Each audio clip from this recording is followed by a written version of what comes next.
You crack through the shell with your claws. The sand is hot. No one is waiting. Your siblings break out around you in the same hollow. Some move fast, some don't. You move fast. A full-grown Komodo is already crossing the open ground. Its tongue flicks in and out. It has smelled you from over a kilometer away. You run for the nearest tree. Your claws grip the bark. You pull yourself up before it reaches the base. One of your siblings doesn't make it. You don't look back. Up in the branches, you press flat against the bark. The adult circles below. It loses interest. It walks away. You are 30 centimeters long and weigh less than 100 grams. Everything on this island can kill you. The adults of your own species will eat you if they get the chance. You stay in the trees. The first weeks are insects, beetles, geckos, small things you can catch without exposing yourself. You move along the upper branches where the big animals below can't reach. You learn which branches hold your weight. You learn which ones don't. You learn that staying still keeps you alive longer than moving does. Your tongue works constantly. You flick it out, pull it back, read the air. Chemical traces tell you where food went, where danger is coming from. You don't think about it. You just do it. You spot a gecko 3 branches ahead. You move toward it 1 step at a time. Your claws grip the bark without sound. You close the gap to striking distance. Then a sibling drops from above and lands between you and the gecko. It grabs the gecko before you can move. You lunge forward and clamp onto the tail. You pull hard. Your sibling lets go. You swallow the gecko whole and press back against the bark. That is how it works up here. Fast or hungry. 3 months in, a branch betrays you. You are tracking a large insect along a thin section of wood. The branch bends under your weight. The insect drops into the leaves below. The branch snaps back. You lose your grip. You fall 4 meters and land hard on packed dirt. The impact knocks the air out of you. You lie still for 2 seconds. Then you hear movement. Something large is coming through the undergrowth to your left. You get your legs under you and sprint for the nearest tree. Your claws hit bark. You climb without stopping. You don't look down until you are 6 meters up. Below, a large monitor lizard circles the base of the tree.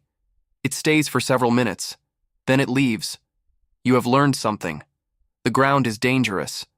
But the ground is also where the food is. At some point, the trees won't be enough. You are 2 years old now. Your body has grown. The branches bend under you in ways they didn't before. You spend more time on the lower sections. The ground pulls at you. One morning, you come down and stay down. The soil is dry and cracked under your feet. The air smells of rot and sun-warmed rock. You find a dead bird near the tree line. You eat it in 4 minutes. It is the easiest meal you have ever had. Then a juvenile, slightly larger than you, walks out of the undergrowth and stops 10 meters away. It stares at you.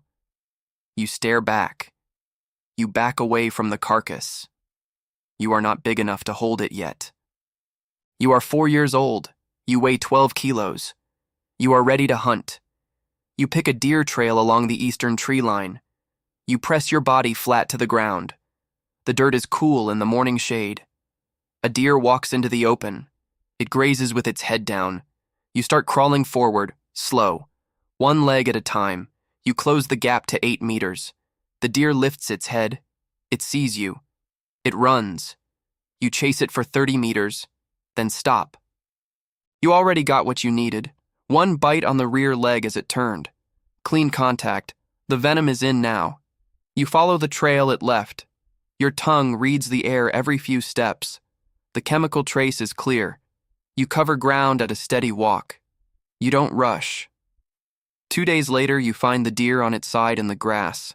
Its legs won't hold it. The venom stopped its blood from clotting. Its pressure dropped. It went into shock somewhere between the trees.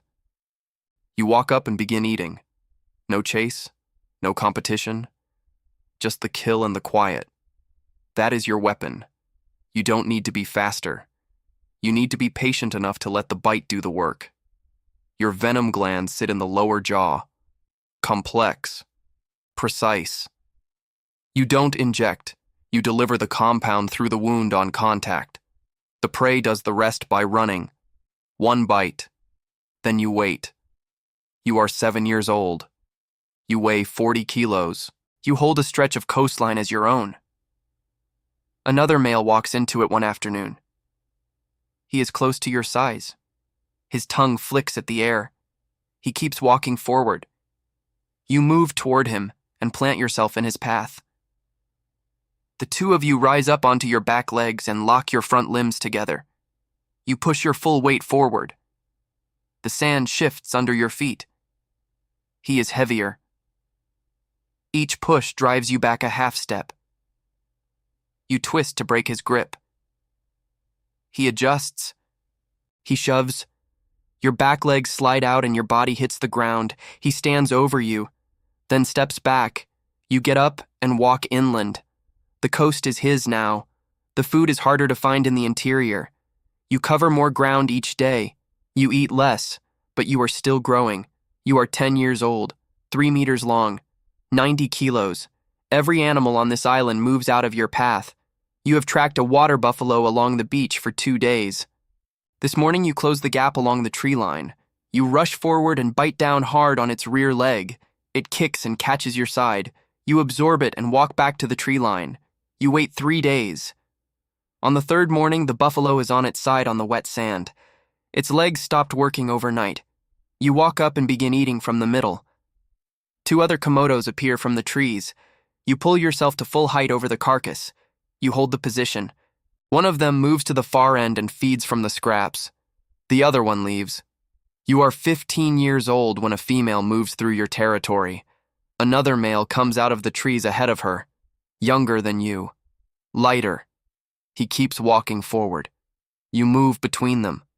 The 2 of you rear up and lock together. You drive him back across the dirt in 4 pushes. He drops down and walks away. You circle the female slowly. She keeps moving. You match every turn. After a while, she slows. You climb on top. It lasts a few seconds. Then she walks forward and you step back. Somewhere on this island, eggs will go into the ground. No nest guarded, no parent waiting. The hatchlings will crack out of the shell and run for the trees just like you did. You are 18 years old. You walk into the shallows of the bay at the edge of your territory. The water is warm. You stand chest deep and work your tongue across the surface. The water moves wrong. A shape rises just below the surface, long, low, closing fast. You turn toward the bank. The jaws close around your rear leg before your first step lands. The weight of the saltwater crocodile pulls sideways. Your feet leave the bottom. The rotation is fast and complete. 1 full turn. Your spine doesn't follow. You don't come back up. By the next morning, the bones are spread across the mud at the water's edge. A monitor lizard picks through what's left, turns a piece over with its snout, and moves on. On the other side of the island, the sand above a clutch of eggs is already beginning to shift.